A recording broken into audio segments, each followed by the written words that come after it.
Our next guest has been having people come up to him for a while now saying, I grew up watching you. I loved watching you. You inspired me to want to go and do this. I'm one of those people. I grew up watching our next guest and wanting to do this because I watched him. So I don't feel so bad when I say, hey, I grew up watching Rich Eisen as I welcome Rich Eisen on the Rich Eisen Show. Appreciate you taking some time to be on your show, Rich. And I did grow up watching you, and I hope it makes you feel okay. You know what, Ben? I will take it. Every day is a new one, and I appreciate it. So thanks, man. Rich, what's happening, man? How you feeling? Rich? I've had a heck of 10 days. Last 2 weeks have been something else that I wouldn't wish on anybody, and I'm feeling better. I'm tired a lot, but I'm feeling better. Thanks, guys. I appreciate that. Yeah, bud. Yeah, Rich, we've obviously been thinking about you and sending you a lot of love. And I know you've been, getting healthy and focusing on getting right. But I know you've also kind of keeping tabs on the NBA Finals. You've been watching a little bit. Seeing you tweeting as well. What are your thoughts on Giannis this morning? Are you as inspired as we are? Yeah, you know what? I'm so happy for him. It's just so great to see hard work and dedication and karma all rewarded. And it's terrific to see what he's done for himself and what he's done in believing in himself, as well as the franchise and the city that has drafted and adopted him. It was right around this point in last year's NBA season, obviously not calendar-wise, but as soon as the finals was over, the front and center conversation was, what will Giannis do? What does he want to do? Would he want to stay in Milwaukee and ride it out and trust their process, or will he go somewhere else? Miami, Los Angeles, other places where it's considered a better bet and shot for him to win it all. And he decided to stay put. And the moves that were made around him had a lot of question marks. The Jrue Holiday, is he a championship piece? And Bogdanovich deciding not to go there or accept to go there. And, Chris Middleton, can he blossom into a threat that keeps Giannis not having to do it all by himself? And the answer was yes to all of them. And it's just great to see. And I know that we were all in on the Chris Paul narrative, and was this his time? And it sure looked like it. And Monty Williams being another terrific human being who should be rewarded for the way that he's conducted himself and the way that he's handled his what's gone on in his personal life. There were just so many great stories, but to see Giannis be the champion is amazing, and it's just a great feel-good story. Like you said, Rich, it's karma winning out, it's character over ego, humility, staying the course. There's so many life nuggets to take away from Giannis from this series. We've all faced tremendous adversity in this last year or year and a half, and had to overcome things in our own lives. And Giannis, obviously, an example of that in his life. Just a reminder that kindness wins out as well. You're part of a real cutthroat business, Rich, but you've always shown kindness to all of us here in the studio, to people you interact with, to work with. Talk to me about just the idea of being kind in the world of sports, which can so often, look to celebrate those who take a far more selfish approach. Well, I mean, it's not just selfish. It's also a world in which, anger, controversy, and contrarian approaches get the attention. So, he is just.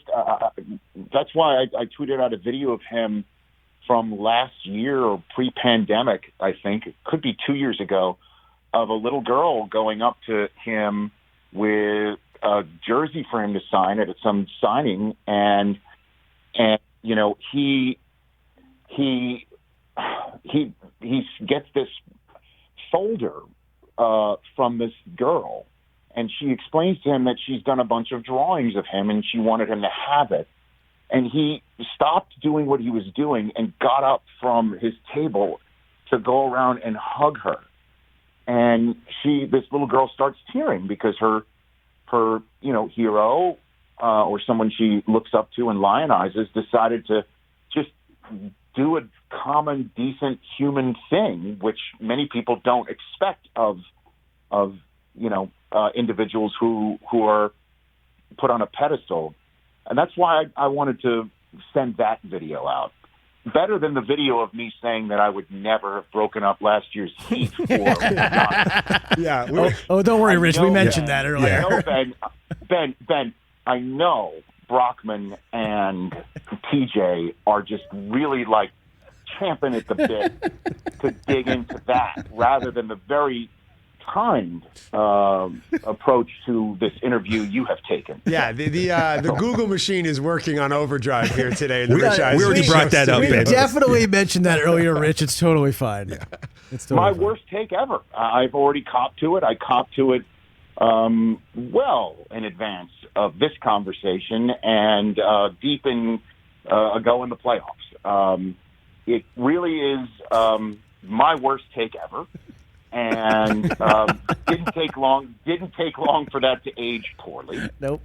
And what he's done is, he's incredible. We were even having some bad takes on the subject matter just a couple weeks ago that he's such a liability from the line, that he's the only superstar who has to give the ball up, or the team can't create shots for him in the stretch run of important games because he's such a liability. Last night in a closeout game in front of his home fans to put up a 50-piece and then shoot the way that he did from the free throw line and then defend and play and fight through fatigue, it really is one of the most remarkable NBA final performances we've ever seen. And good for him. Rich, his leg exploded 2.5 weeks ago. He shouldn't have even been playing. It's insane. It is. He's just 26 too, which is the aspect. I think that I don't know if it's already taken root, but I think the next few weeks will be that this is his NBA. This is his time. We were saying that about Kawhi 2 years ago, so we have to be careful. But Kawhi decided to go somewhere else, right? And he's not going anywhere, and neither are Coach Bud, who was supposed to be. If he'd lost that game 7 to the Nets, he would be, out. Now he can always get a reservation in the city of Milwaukee the rest of his life, So it is amazing how these things work out. And, Giannis's freakish athletic talent is now matched by the heart and soul of what it takes to win and lead.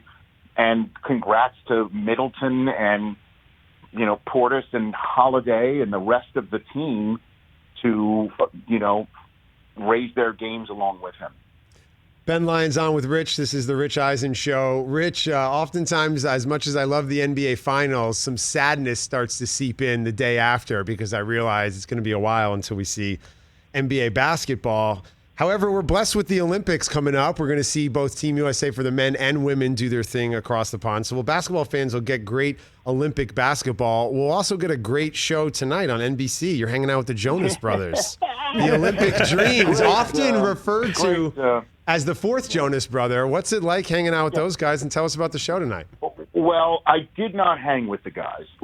I'll be straight up about that. I did hang with Terry Crews for quite some time, though, because the Jonas Brothers tonight at 8 Eastern Time are going to go through 3 Olympic sports that they attempt themselves and compete amongst themselves with some actual real-deal Olympians to help them coach them up in each one of these events. Gymnastics, bike riding, and hurdles. And, Terry Crews and I call the action, if you will, and it's just a ton of fun. It's just fun watching these guys who are very famous really try, because just like all of us, they're competitive, and certainly amongst brothers, a bunch of red asses amongst each other, and it's a lot of fun. And Terry Crews is one of the best humans on the planet, and I got to hang with him for quite some time a couple of weeks ago when I did this. And it's on tonight at 8 Eastern, and that is the first, I think, real Olympic event of the week on NBC is this tonight at 8 Eastern time, and that'll be fun. It's going to be it's one of those for the family that you're not going to sit around and wonder why you're seeing something that would it's good fun family entertainment and fair tonight. It's great. Well, I think all of us sitting at home watching these events that maybe we don't keep as close an eye on every 4 years, but we fall in love with again around the Olympics. It's great for us at home to see civilians, to see the Joe Bros go out there and try and compete with the hurdles or the balance beam. Kind of reminds us of just how incredible these Olympic athletes are. Is there one sport, Rich, that people might be surprised to hear that you just become fanatical about come Olympic season? Oh, it's just everything. And that's what everyone loves about the Olympics, right? Is we just get into everything because it's the Olympics. And there's so much on the line, and there's so much pride on the line. And obviously we all have our patriotic tendencies to just root for our country. And, that's why I think every, couple of years, and when you see nations, convene in soccer, where ordinarily a fan in the United States might not watch a soccer game just because they love the sport, but they do love the sport and they love the stakes when it's time for Euro or it's time for the World Cup. That's what, to me, the Olympics is about, and it'll be exciting. I'm fired up about it. There are a few phrases, Rich, that when thrown out kind of signify the end of summer. Little League World Series, back to school sale, training camp opens. Training camp, yes. Training camp opens tomorrow. Summer is starting to end tomorrow. We're in the heart of summer. The NBA Finals, it's kind of an anomaly this time of year. We got the Summer Olympics, but training camp opens tomorrow. So tell me how that makes you feel, knowing that the Cowboys and Steelers are going to be putting on pads and working out tomorrow, and an NFL season is upon us. Well, I mean, obviously, it's the beginning of, so many storylines. Every year there's storylines that last an entire year. It's what we call the season-long storyline arc. The NFL being such a week-to-week league, there's week-to-week storylines that play into the season-long storyline arc. And I think, we talked about it on the show just a couple weeks after the Super Bowl. It really is Tom Brady's NFL, and not just Tom Brady's NFL in terms of can he repeat, but the way that he has succeeded in Tampa has created so many fault lines in so many other organizations, and so from many organizations seeing, obviously there's only one Tom Brady, but maybe we are just one player at the quarterback position away, making a change away from having that be the difference between finishing 500 or winning a division and winning it all. From Matthew Stafford to obviously that affecting Jared Goff, to Carson Wentz, to other franchises that decided to draft a quarterback now, moving up to go get a quarterback like the 49ers, which we subsequently learned is a plan B for them. They really were in on Stafford too. That maybe other teams like the Jets decided to go with a younger guy than Sam Darnold, who's already young enough, to the storyline of what happened with Russell Wilson in Seattle. Even though he's still in Seattle, the whole season will be viewed through the prism of what he said in February to lead to March trade rumors. And then there's the motherlode in Aaron Rodgers, Ben, and that we're going to begin to get some answer in terms of his presence, physically or not, to the question that is still without an answer, and that is, what does Aaron Rodgers want?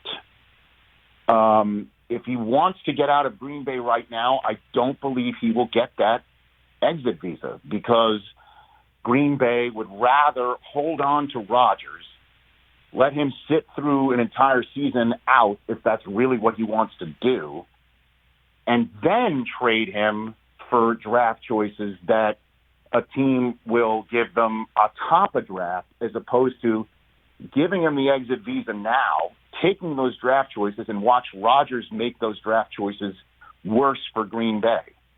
That's just not going to happen. So training camp is just the beginning of so many incredible storylines and stories, and I can't wait. I'm so fired up. I'm glad you're feeling fired up. I'm glad you're feeling better, and you'll be part of all the coverage, of course, around the NFL starting next week. You return to the show. I can't thank you enough for this opportunity. I will forever hold these NBA Finals in a special place in my heart because I will remember having to come in here every morning and clown around with these dudes and analyze these games. So a special place in my heart. I thank you for that. Let's first of all, it's my pleasure, and thank you for doing it. And secondly, it is not the last time that you will do it. And I will make this pledge to prove to you that it won't take long, is that the next time you do it does not have to be when the Knicks make the NBA Finals. So the door is open. Well, that was the case, Rich. He'd never do it. Yeah. Well, as long as ex-Knicks stay winning titles, then I know I have a chance. Good point. Bobby Portis, once again, congratulations. There you go. Thanks, Rich. Olympic Thanks, Dreams guys. Tonight, featuring the Jonas Brothers. Rich is hosting alongside Terry Crews on NBC at 8 o'clock on the East Coast. Take it easy, guys. All right, brothers. All right, Rich Rich. Eisen Take care, checking in on the Rich Eisen Show. Kind of him. Glad to hear he's doing well. Yeah. Fired up for the NFL, the Olympics. Hey, you watched all the way to the end. Thanks for that. Watch more right here.